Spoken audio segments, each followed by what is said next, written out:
Into Jude Bellingham. England did not beat Norway because they controlled this quarterfinal for 120 minutes. Away we go at the iconic... They won because in the 2 moments when the match demanded a superstar, Jude Bellingham appeared. Norway were brave, organized, and for long periods, the more dangerous team. But England survived a disallowed goal, survived the crossbar, and punished one goalkeeper mistake in extra time. Final score, England 2, Norway 1. And this match was much closer than the result suggests. England had more of the ball early, but Norway were completely comfortable without it. Their 4-1-2-3 formation quickly became a compact 4-5-1. Patrick Berg protected the center, Martin Ødegaard remained ready to launch counterattacks, and the front three waited for England to make one careless pass.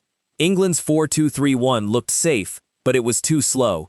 Declan Rice and Elliot Anderson moved the ball from side to side.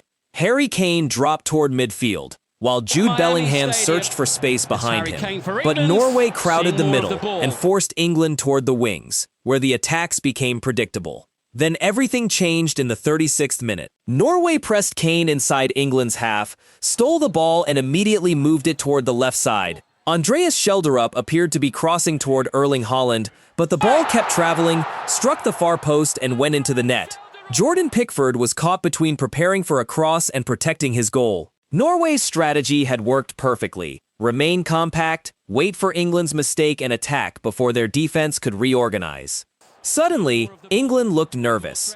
Odegaard tested Pickford, and Alexander Sørloth broke forward with Haaland completely free in the middle. But Sørloth delayed the square pass, allowing John Stones to recover and block the danger. That was one of the biggest moments of the match. One simple pass could have made it 2-0 and possibly ended England's World Cup journey. Instead, Jude Bellingham changed the game just before halftime. Anthony Gordon played the ball inside. Bellingham exploded through the left half space, moved around Torbjorn Hegem and fired a low finish across goalkeeper Orjan Nyland. England's build-up had been slow, so Bellingham removed the build-up completely. He saw the opening and attacked it before Norway could close the door. There was immediate controversy. Norway believed the ball had touched an overhead camera cable earlier in the move. However, FIFA later stated that the ball had not touched the cable, and the goal stood. For Norway, the timing was brutal. They had been seconds away from entering halftime with the lead. Instead, the score was suddenly 1-1. Thomas Tuchel reacted aggressively during the break. Bukayo Saka replaced Noni Madueke, while Eberechi Eze came on for Declan Rice, who had reportedly been dealing with illness. On paper, England had added more attacking quality, but tactically, the change temporarily damaged their midfield balance. Bellingham dropped beside Anderson, Eze moved into the number 10 position, and Norway suddenly found more space between England's midfield and defensive lines. Norway took control. Odegaard began finding pockets of space. Haaland attacked crosses, and England were forced deeper toward their own penalty area. Norway even put the ball into the net after Pickford failed to deal cleanly with a shot, but the goal was disallowed because Haaland had pushed Anderson before the finish. Then came another massive warning. Kristoffer Ajer rose above the England defense from a corner and smashed his header against the crossbar. England were not controlling the quarterfinal. They were hanging on.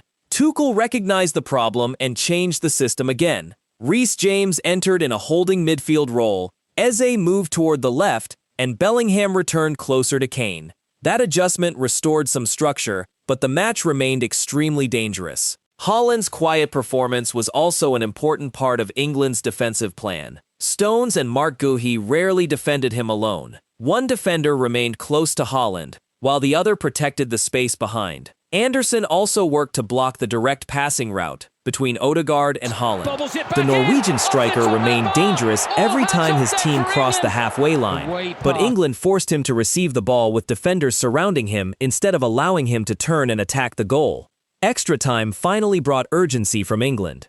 Saka delivered a dangerous cross, Kane forced Nyland into a save, and then substitute Morgan Rogers fired a powerful shot from outside the penalty area. Nyland should have held it. Instead, the goalkeeper spilled the ball directly into the danger zone. Bellingham reacted before every Norwegian defender. He reached the loose ball and finished from close range. England led 2-1.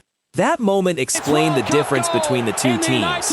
Norway had produced the stronger collective performance for long periods, but England had the player who understood the decisive second faster than everyone else.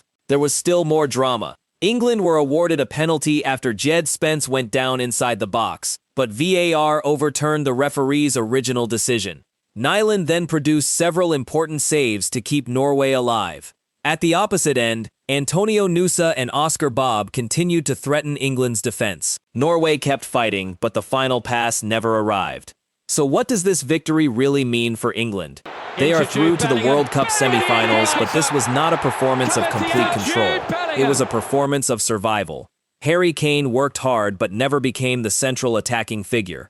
Bukayo Saka improved England's right side after halftime. Elliot Anderson supplied energy and defensive discipline. John Stones produced one of the most important defensive performances of the night. But Jude Bellingham was the difference. First as a runner attacking space, then as a poacher reacting to a goalkeeper's mistake. And throughout the match as the player who refused to allow England to collapse. Norway leave the tournament with pain, but also with respect.